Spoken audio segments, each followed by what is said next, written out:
Hello viewers, how is everything. আজকের আমার ভিডিওটি গ্যাপ ফিলিংয়ের প্লেলিস্টের দ্বিতীয় ভিডিও। চলুন ভিডিওটি দেখা যায়। আমরা ইতিপূর্বে নাউন এবং অ্যাডজেক্টিভ নিয়ে আলোচনা করছিলাম। সেই সূত্র ধরেই আজকে অ্যাডজেক্টিভ এবং adverb, verb, pronoun, conjunction, preposition সব কিছু নিয়ে আলোচনা করব। চলুন দেখি কোথায় অ্যাডজেক্টিভের অবস্থান, কোথায় অ্যাডভার্বের অবস্থান। তো তার আগে আমরা একটু হোয়াট ইজ অ্যাডজেক্টিভ, অ্যাডজেক্টিভ কী এবং অ্যাডভার্ব কী সেই বিষয়গুলো একটু আলাপ করে নিই। অ্যাডজেক্টিভ মিনস যে word, the word qualified noun or a pronoun, যে ওয়ার্ড কোনো নাউন এবং প্রোনাউনকে কোয়ালিফাই করে, বিশেষিত করে, অর্থাৎ তার উপরে দোষ, গুণ, অবস্থা, সংখ্যা, পরিমাণ ইত্যাদি কোনো তথ্য, অতিরিক্ত তথ্য চাপিয়ে দেয়, সেটি হচ্ছে adjective. Secondly, what is adverb?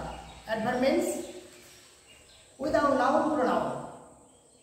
Adverb qualify করে নাউন প্রোনাউন ছাড়া পার্টস অফ স্পিচের যে কোনো পার্টস অফ স্পিচকে বিশেষিত করতে পারে। তবে বিশেষ করে অ্যাডভার্ব ভার্বকেই, অ্যাডজেক্টিভকেই বিশেষিত করে।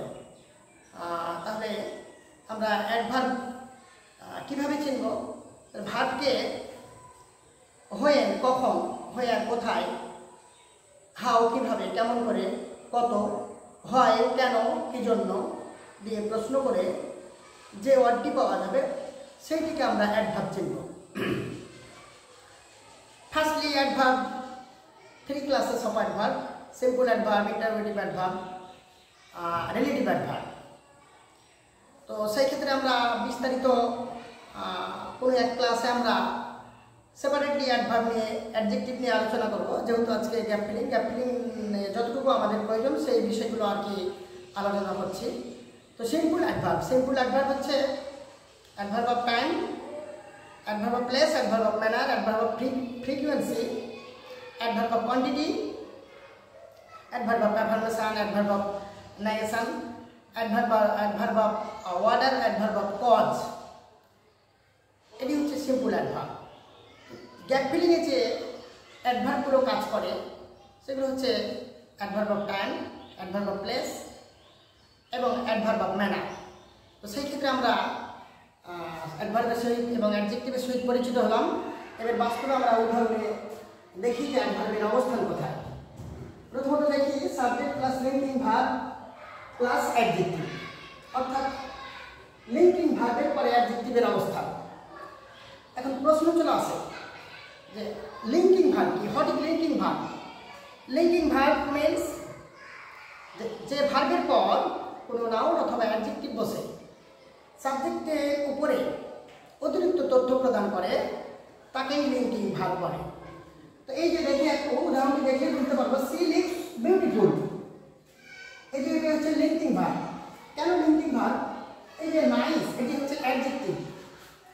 এই অ্যাডজেক্টিভটি মানে এটি অবজেক্ট নয়, যিনি, সি, তিনি নাইস। অর্থাৎ এই যে কোনো ভার্বের পর যদি না অ্যাডজেক্টিভ অথবা নাউন বসে এই সাবজেক্টের উপরে অতিরিক্ত তথ্য প্রদান করে সেটিকে বলা হয় লিঙ্কিং ভার্ব। কেউ বলে লিঙ্কিং ভার্ব, কেউ বলে বিভার্ব, কেউ বলে কপিলেটিভ ভার্ব। শব্দ একটি, মানে একটি। তো সেই ক্ষেত্রে আমরা লিঙ্কিং ভার্বের পরে অ্যাডজেক্টিভের স্থান। তো লিঙ্কিং ভার্বগুলো কি? আমরা সাধারণত ছেলে মেয়েদের বলে থাকি যে am, is, are, was, were linking verb. Besides am, is, are, was, were এগুলো ছাড়াও অনেকগুলো লিঙ্কিং ভার্ব আছে। Have been, has been, had been, be, been, been, তারপরে appear, seems, taste, smell, get, grow, feel, এই সবগুলো হচ্ছে linking verb. তো linking ভার্বের পরে যদি গ্যাপ থাকে কিংবা কোনো একটি ওয়ার্ড থাকে তাহলে সেটিকে আমরা অ্যাডজেক্টিভ চিনব। তাহলে এই জায়গাটি হচ্ছে লিঙ্কিং ভার্ব। লুক, বিকাম, এগুলো হচ্ছে লিঙ্কিং ভার্ব। তাহলে লিঙ্কিং ভার্বের পর যদি কোনো আর্টিকেল না থাকে জায়গাটি অ্যাডজেক্টিভ চিনব অথবা ওই ওয়ার্ডটিকে আমরা অ্যাডজেক্টিভ চিনব। তাহলে দেখলাম যে লিঙ্কিং ভার্বের পরে অ্যাডজেক্টিভের স্থান। দ্বিতীয় উদাহরণটি দেখি, subject plus linking verb plus adverb plus adjective. অর্থাৎ সাবজেক্টের পরে লিঙ্কিং ভার্ব থাকবে, লিঙ্কিং ভার্বের পরে অ্যাডভার্ব থাকবে, তারপরে অ্যাডজেক্টিভ থাকবে। এইরকম কিছু অ্যাডভার্ব আছে, যেমন দেখি সি ইজ এক্সট্রিমলি মেরিটোরিয়াস, এই যে এটা হচ্ছে লিঙ্কিং ভার্ব, এই ভার্ব। এক্সট্রিমলি অ্যাডভার্ব, এই যে অ্যাডভার্ব, এই অ্যাডভার্ব, অ্যাডজেক্টিভ অ্যাডজেক্টিভ, বিভার্বের পর অ্যাডভার্ব প্লাস অ্যাডজেক্টিভ। তাহলে এটি হচ্ছে অ্যাডভার্বের জায়গা। অর্থাৎ বিভার্বের পর যদি দুটি ওয়ার্ড থাকে, আর্টিকেল না থাকে প্রথমটি অ্যাডভার্ব করতে, দ্বিতীয়টি অ্যাডজেক্টিভের জায়গা। তাহলে আর্টিকেল যদি না থাকে তাহলে এটি হচ্ছে অ্যাডভার্বের জায়গা এবং তারপরেটি হচ্ছে অ্যাডজেক্টিভের জায়গা। প্রশ্ন এখানে যদি গ্যাপ থাকে তাহলে আমাকে অ্যাডজেক্টিভ বসাতে হবে উপযুক্ত, আবার এখানে যদি গ্যাপ থাকে তাহলে আমাকে উপযুক্ত অ্যাডভার্ব বসাতে হবে। এই জায়গাতে বিভার্ব এবং অ্যাডজেক্টিভের মধ্যে যদি গ্যাপ থাকে তাহলে এই জায়গাতে যেসব অ্যাডভার্বগুলো বসে সেই সব অ্যাডভার্বগুলো হচ্ছে যে sometimes, always, never, open, almost, too, only, rather, quite, so, এইসব বিভার্ব এবং অ্যাডজেক্টিভের মধ্যে এইরকম জায়গায় গ্যাপ থাকলে এইসব অ্যাডভার্বগুলো বসে। Always, sometimes, never, open, almost, so, too, only, rather, quite, extremely, এইসব অ্যাডভার্বগুলো এই জায়গায় বসে, অর্থাৎ বিভার্ব এবং অ্যাডজেক্টিভের মধ্যে তার অবস্থা। তাহলে আমরা এই অ্যাডভার্বগুলোর অবস্থান জানলাম, অ্যাডজেক্টিভের অবস্থান জানলাম। পরের উদাহরণটি দেখা যায়, subject plus adverb plus main verb. এইরকম পরিস্থিতি থাকে প্রেজেন্ট ইনডিফিনিট এবং পাস্ট ইনডিফিনিট টেন্সে সাবজেক্ট এবং মূল ভার্বের মধ্যে। এই যে দেখছি এটি হচ্ছে সাবজেক্ট, এটি হচ্ছে মেইন ভার্ব। এইরকম দেখবো যখন যে প্রেজেন্ট ইনডিফিনিট অথবা পাস্ট ইনডিফিনিট টেন্সে এইরকম জায়গাতে যদি গ্যাপ থাকে অথবা এইরকম জায়গাতে যে অর্থ থাকবে সেটি হচ্ছে অ্যাডভার্ব। তো এইখানে ওই যে অ্যাডভার্বগুলো থাকবে সেই সব অ্যাডভার্বগুলোর নাম হচ্ছে যে সামটাইমস, অলওয়েজ, নেভার, ওপেন, এইসব অ্যাডভার্বগুলোই এখানে বসে। স্টিল, ইয়েট, এসব অ্যাডভার্বগুলো এখানে বসে থাকে। যেমন এখানে যে sometimes, she sometimes comes here, সে মাঝে মাঝে এখানে আসে। She never went to school, এই যে দেখি এটি সাবজেক্ট, এটি ভার্বের টু পাস্ট ইনডিফিনিট টেন্স। তাহলে সাবজেক্ট এবং মূল ভার্বের মধ্যে যদি গ্যাপ থাকে অথবা একটু অর্থ থাকে তাহলে সেটি হচ্ছে অ্যাডভার্বের পজিশন।